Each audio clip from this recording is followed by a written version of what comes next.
রমজান এত বরকত, একটা রোজা যখন শুরু হয়ে যাবে আল্লাহ প্রতি রোজার বরকতে প্রত্যেক রাতে 6 লক্ষ জাহান্নামীকে মুক্তি দান করেন। এভাবে করতে করতে পুরা রমজান করার পর শেষ রাতে আইসা পুরা রমজানে যা করেছেন ওই এক রাতে সমপরিমাণ আরো করে দেন।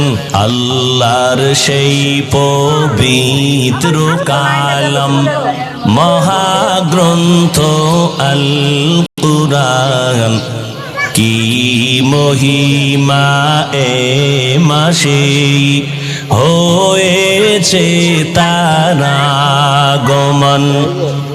আল্লাহর সেই পবিত্র কালাম মহাগ্রন্থ আল কুরআন, কি মহিমা এ